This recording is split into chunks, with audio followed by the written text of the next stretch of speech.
is employee engagement.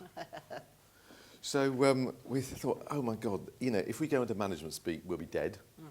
And if we go into sort of a great long thing, his eyes will glaze over. And we just come from a retailer that morning. So I thought, well, perhaps the easiest thing to say is, well, it's like when you go into a supermarket and you want to buy, and I thought, oh no, he'll never go into a supermarket. He won't relate to this at all. But when you started, you have to keep going. So, well, if you go to a supermarket and you want to know where and they think, well, what on earth would he buy?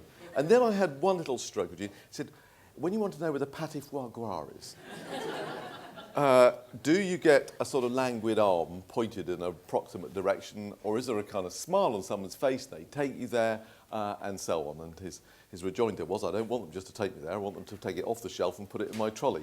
So obviously he knows the principles of shopping, which is supermarket shopping, which is good. So we've got quite a short time, so let's move on a little bit and really start from the excellent work that Hay has talked to you about, Ben's talked to you about already this morning.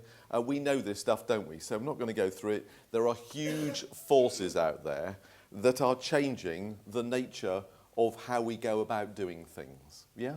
I mean, they're absolutely massive. And because they don't go from one day to the next day, it's quite easy to think that, well, are they real or are they not real? But, when you look back over a couple of years, it's absolutely staggering the rate at which it's happening. I was at a conference where we were talking about the generational thing, and I still remember the very first time I went home and I said to my wife, I said, do you know, I've sent an email in the back of a taxi to Tokyo. I can't believe it. And the current generation coming through would just whinge about how long it took to get to Tokyo. I mean, it's this kind of sense of the dramatic change in which we're coping.